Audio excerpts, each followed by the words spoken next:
Go on. And I know this guy. Yeah. Green Arrow, The Golden Age Green Arrow by Mort Weisinger and George Papp.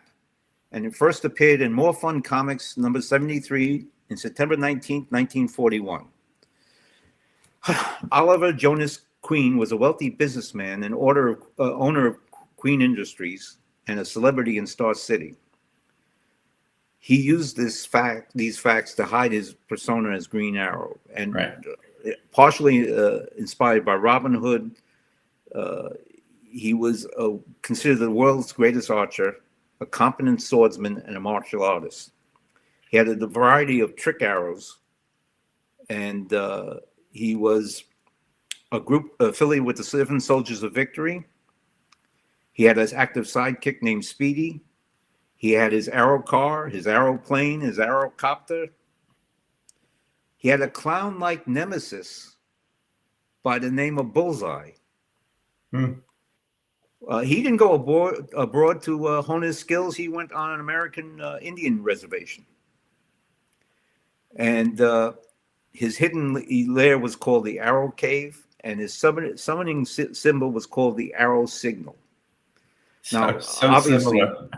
Oh yeah, I mean, he was 2 years later, so you figured that that they were just lifting up little things, little pieces of the Batman persona. So, interesting thing about the Green Arrow, when heroes went out of favor, like in the late 40s, early 50s, the only costumed heroes that had some sort of continuous publication, besides Batman and Superman, was Wonder Woman, because they had to, under the contract they had with Moulton, they can continue to use her as long as they continue to publish her. But the other two, if I remember correctly, were Aquaman and the Green Arrow. Really? So those were the 5. Yeah. I'm pretty sure I'm correct on that, but I'm sure people watching this, if I'm wrong, they're going to tell me in the comments, but I'm pretty sure I'm correct on that. Okay. Next one up. Oh, Catman. Yes. Not the Catman from the DC universe. Okay. This was Catman by Erwin Hansen and an unknown writer, and it first appeared in Crash Comics in 1940. He was a crime fighter named David Merriweather, and he was raised by a tigress in Burma after his parents were killed. Oh. And so he was more like a Tarzan. Tarzan, yeah. Yeah, okay. He from living with tigers for years, he gained superhuman abilities such as super strength, enhanced agility, natural night vision, and the legendary 9 lives of cats. Eventually, David returned to the U.S., where he was horrified by criminals preying on the innocent. To stop this, he became a private investigator and later an officer in the U.S. Army. Assigned to stateside duties, he donned his orange and olive costume with a black cat head symbol. He had an active sidekick named Kitten, who was a female circus acrobat whose parents died in a fire. Mm-hmm. So again, now that's kind of like the Robin origin story, if you will. He had a pair of night vision goggles that had the ability to temporarily blind his foes with light that emanated from the goggles, and he had his own utility belt. His hidden lair was at a mountaintop headquarters, and that's all I have for Catman. Except you forgot one important detail. What? He also did not have long pants. Right. Okay. But if you made the ears just a tad bit longer. That's true. All right. This is the Scarlet Avenger, right? Yes. Yeah. He was created in 1939 by Harry Shorten and Irv Novick and published in MLJ Comics, Zip Comics #1. Now, I think MLJ eventually became the comics for the Crusaders in Archie. I think so, yeah. Yeah. So Jim Kendall lost his family when their plane was hijacked and then crashed. He managed to survive, but lost the ability to smile thanks to damaging his facial muscles. His wife and daughter were not so lucky, and they perished in the crash. To honor their memories, Jim decided to become a crime fighter called the Scarlet Avenger. He had a rogues gallery that was included Texa the Amazon, Peanut Head, and Mr. Nimbus. He had a rocket car and also another aircraft. Obviously, he was motivated by the death of his family. His calling card was emblazoned with a flaming arrow and a skull uh, that was being pierced by the flaming arrow. He didn't have a stern demeanor. He did have a stern demeanor, I should say, because his smile muscles were destroyed in the plane crash. And he had a large team of operatives, including two prominent ones that he called Operator 1 and Operator 2. Those were his active sidekicks. He was based in New York City, and he used gadgets like a bulletproof cloak, a hypnotic device, a magnetic ray, and a paralysis ray. So, I thought I heard of him before, but not the character that you just described. So, I'm gonna have to look that up Well, myself. it might have been a Silver Age version of that character. Maybe. Okay. Oh, and I think this one I recognize, the Sandman, right? Yep, created in 1939 by Gardner Fox and Burt Christman, published in DC Comics. Wesley Dowds, an That's right. American vigilante who led a double life as the gas-masked nighttime crime fighter, the Sandman. He was accomplished in martial arts and studied extensively in the Middle East. He was versed in Eastern philosophies and some holistic healing techniques. He was a brilliant Mm-hmm. scholar in several fields, science, chemistry, as well as an accomplished detective and inventor. Located in New York City, a member of the JSA, he had a rogues gallery that included Butcher, Dr. Death, Phantom of the Fair, Romulus, Scorpion, and Tarantula. His confidant was his girlfriend, Deanne Belmont, and his active sidekick was Sandy the Golden, who was a nephew of Deanne Belmont. He carried an exotic gas gun that can compel villains to tell the truth, as well as put them to sleep. His hidden lair was a laboratory in his townhouse basement that he accessed behind a bookcase door. And he also left a little poem on the criminals he captured, and it was enclosed in a piece of paper origami. They thought that the gas mask that he wore all the time also was a tool in bringing fear to criminals. The Jester. Okay, this is one that was really a twist. And I'll tell you why. It's like what would have happened if the Joker was the good guy and Batman was the bad guy, if Okay. you will. Okay. The Jester, aka Charles Chuck Lane, was created by Paul Gustafson and published by Quality Comics. He first appeared in Smash Comics 1941. So Lane was a rookie cop, and that was a direct descendant of a medieval court jester.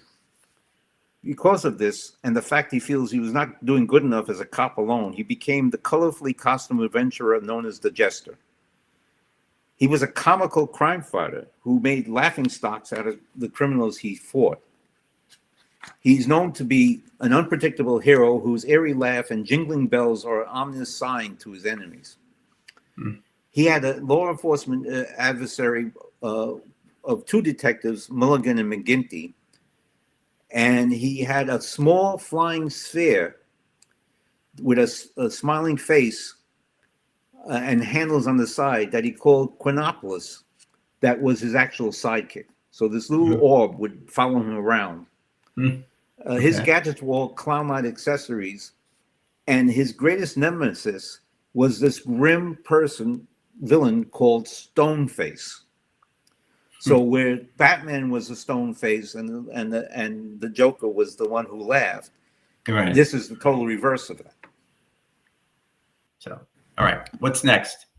Well, what's next is, while doing my research, I uncovered numerous heroes in literature, in comic literature, in newspapers that were popping up that visually looked like a Batman, but there was not enough information for them. So these are honorary mentions. We'll flip through them. Just I'll tell you where they were from, but you can see as we go from picture to picture that these were really emulating the Batman persona. All right, let's take a look at them. So this is Clue Comics Nightmare. Clue Comics Nightmare, okay. And this is Harvey Comics Nighthawk. Okay. Young Merchandising's The Panther. Yeah, they're all Batman-like. Gerard G. Swan's Publishing's The Bat. And this was out of England. Out of England. So many characters with the name The Bat. Yep. Timely Comics The Falcon. Okay. From the Netherlands, Albert Winnin's The Bat. That's got to be a Batman knockoff. It's got to be. From France, Michel Reynier's Le Chat, or The Cat, if you will. Yep, the cat. England's Masked Man. Also from England, Super Duper Comics Speed Gale. Speed Gale. And also from England again, Film Fun Annuals Scarlet Bat. Again from England, Thrill Comics The Bat. Another bat. And I threw this one in from Canada, Wallace Comics The Penguin. So these is actually a superhero in a tuxedo named All right. The Penguin. Yeah. Look at that. I like the shadow in the back, the shape of the shadow. Fawcett Comics The Black Spider. Mad Magazine's Nedlim the Great. Now, of course, Nedlim is Melvin spelled backwards.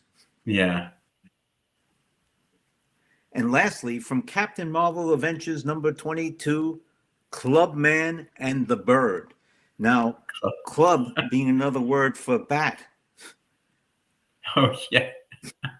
It was a weirder Golden Age adventure story full of characters like Clubman the Bird, Flap Air, a Popeye character, if you will, and Zartan the Jungle Man, a Tarzan knockoff. Okay. So that's the last of them. Right. Let me get us back up there. Yeah. So in this episode 2, we see that there were a number of different characters, a few predating Batman, but many of them after Batman that that looked like him, and certainly the ones after him had a lot of similarities with the traits and so forth of Batman, including young sidekicks, girlfriends that were in some way related to either a policeman foil or an evildoer foil, and colorful criminals and so forth, the lairs and the cars and the airplanes. So it seemed that there wasn't a lot of originality back then, as you know. How many of them are the bat in episode 1? Well, actually, in episode 0, we saw a bat. Right. In episode 1, we saw a couple of bats. This time, what do we see? Like 4 or 5 of them, or something like that. The bat. Yeah. So, anyway, so all right, so that's cool. So in episode 2, we've gone through the Golden Age. What's episode 3 going to bring us, Dave? Well, episode 3, we're going to go into the Silver Age. Not as many pickings then. There's some, very familiar characters that we're going to be talking about. Right now, we picked up 23 in this episode. So the number now is 40 that we've identified so far. So 61 more to go for 101 right. Dark Knights. Yeah. Okay. All right, that's good. So thanks, Dave. I mean, you've done some great work here in terms of research, and I'm really anxious to see now because Silver Age is my age, so I'm Right. anxious to And mine see too. who fits into that age Yeah. area. You know. All right. And there's some Okay. very With that, we'll familiar say people in that end of episode. episode 2 of season 1 of 101 Dark Nights, and we'll see you in the next one. Take care, everybody. Take care.